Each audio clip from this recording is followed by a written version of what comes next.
This is the Regular Pastor Podcast, the original podcast devoted to regular pastors at regular churches. My name is Landon Coleman. I'm a regular pastor at Emmanuel Baptist Church in Odessa, Texas. Welcome to Season 4 of the Regular Pastor Podcast. In this season, we're talking about books and ideas and how those books and how those ideas relate to the ministry of regular pastors. The book I want to talk to you today is a book that a lot of people have talked about recently. The book is titled The Rise and Triumph of the Modern Self. The author is Trueman. The publisher is Crossway, so this is a big book from a big publisher. It's 425 pages. It has 4 parts, 10 chapters, and it was published in 2020. Trueman is a professor of biblical and religious studies at Grove City College in Grove City, Pennsylvania. Previously, he taught historical theology at Westminster Theological Seminary and at Princeton University. He received an M.A. from the University of Cambridge, and he received a Ph.D. from the University of Aberdeen. Trueman is esteemed and recognized as a great church historian. He is an accomplished author of over a dozen books. Some of those books include Histories and Fallacies, Luther on the Christian Life, and The Creedal Imperative, among others. Trueman formerly was the editor for a well-known theological journal titled Themelios. Trueman is an ordained minister in the OPC, the Orthodox Presbyterian Church, and he's a member of the Alliance of Confessing Evangelicals.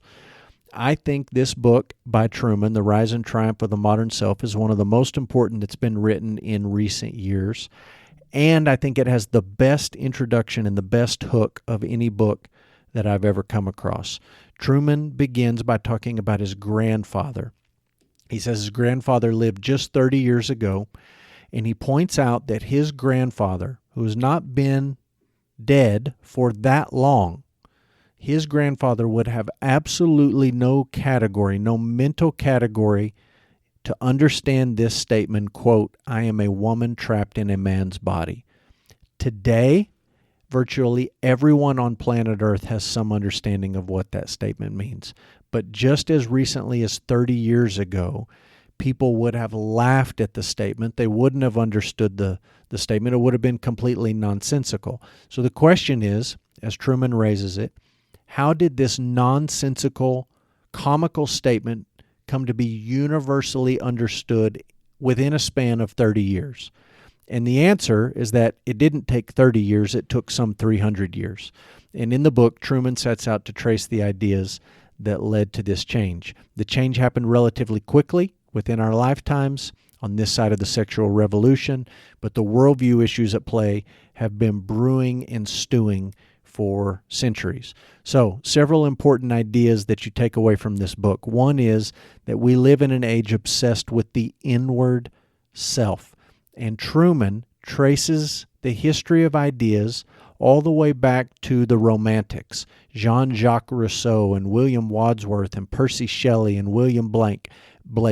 All of these guys argued that the inner self was the true self, and that society, external culture, was nothing but a restraint and a corruption of what was innate in ourself, natural to our inner selves.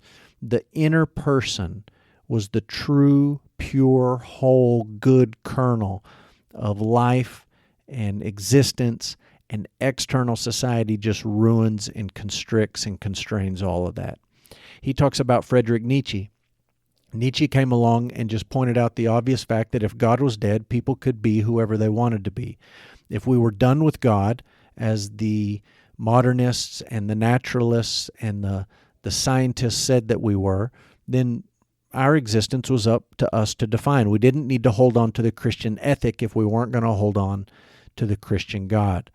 Karl Marx came along. Trueman talks about Marx. Marx argued that a meaningful life could not be connected to religion or God. He was a materialist. He rooted meaning in this world, in this life.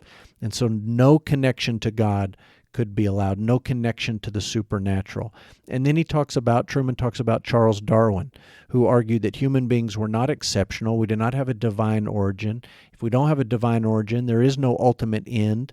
that humanity is moving towards. There is no teleology or meaning in history.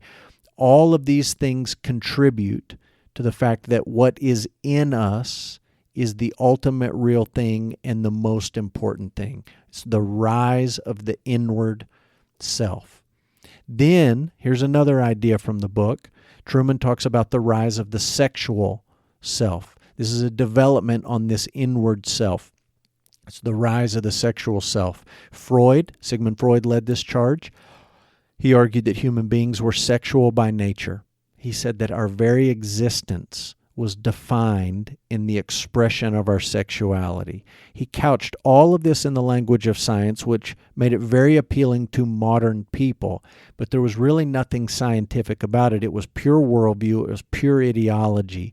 And he argued that the sexual expression of our inward selves was the most important thing about us. So this got picked up by people like Wilhelm Reich and Herbert Marcuse. It was fused with Marxism in a very strange and dangerous way, so that we're not ultimately concerned with economic oppression like the Marxists want us to be, but now we're ultimately concerned with sexual oppression, because the inward self is the most real thing about us, who we are on the inside, and expressing our inward sexuality outwardly in life becomes the end-all, be-all to our existence. Lastly, this rise of the inward self and rise of the sexual self ultimately results in the rise of the transgender self.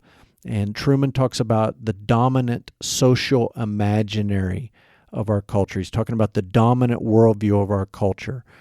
Our culture accepts, the social imaginary that we live in accepts expressive individualism as the name of the game, expressing who we are on the inside, looking inward to discover it, and then expressing it outwardly. That's the most important thing about us. And we live in a day and age where you can't question what somebody finds when they look inside themselves. You can't question what somebody wants to live out as they have found their true inward sexual self and want to live it out in the world. In fact, not only can you not question it, but now everyone must celebrate whatever it is that people find on the inside and express on the outside. Biology be damned. Society be damned. If I say I'm a woman, I'm a woman. If I say I'm a man, I'm a man. Biology, society, natural law has no input in this debate. The only thing that matters is what I think and feel on the inside. My favorite quote from the book comes from page 94. Trueman is talking about the sexual revolution and transgenderism. He's talking about the speed that these things moved through our society with. And this is what he says, quote, "The reason for this speed is that the underlying causes of these phenomena are deeply embedded within our culture and have been slowly but surely transforming how we think of ourselves and our world for many, many generations." This is an absolutely brilliant quote. This is not something that has just come along recently, but it's something that has been many, many generations in the making. Now, the reality is Christians feel like they've been blindsided by the sexual revolution. Christians and conservatives feel like they have been completely caught off guard by the full array of LGBTQ plus issues that have stormed our society over the last couple of decades. And we lost this battle not recently, but centuries ago. We lost it on a worldview level. We lost it when we began to accept the idea that the inward self was the most real self, that our sexual expression was paramount to who we are as human beings, that we were free to define who we wanted to be and how we wanted to live. So any pushback on our part today has to address more than external behavior. It also has to address underlying worldview issues and worldview questions. And ultimately, worldview is shaped by story, which means Christians must do a better job of telling a truer, older story than the one that's been accepted by the world today. As far as criticism of this book, I really don't have any. It's a long book. There are hard concepts here. When you begin to trace the history of ideas and philosophies and concepts, that's not always an easy thing, but Trueman writes very clearly and the book is not overly difficult to follow if you'll make the commitment to plow through it. On Goodreads, The Rise and Triumph of the Modern Self gets a 4.64 rating. Has plenty of detractors, but that's a pretty solid rating on Goodreads. I'd give it a solid 5. I think it's a phenomenal book. Like I said earlier, one of the most important that's been read or been written in recent years. Any thinking person who wants to understand the world today, any Christian person who wants to understand the big ideas that shape the world that we live in ought to read this book. I've heard that there's a shorter, abridged version coming out in the near future, but I think there's value in reading this book. It is long. 400 plus pages is not an easy read, but I think pastors who are serving in today's world, today's culture, today's society need to understand the issues at work in our world. These issues lead to difficult decisions for pastors and churches, especially in the days ahead. But we need to know how to engage the dominant worldview of our culture in the days and the weeks, the months, the years ahead. Thanks for listening to this episode of the Regular Pastor Podcast. Be sure to subscribe for weekly episodes.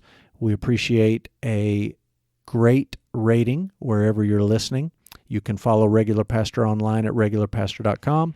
You can find me on Goodreads by searching for Landon Coleman. If you have a book recommendation or request, let me know. Landon at EmmanuelOdessa.com. Until next week, this is the Regular Pastor, out.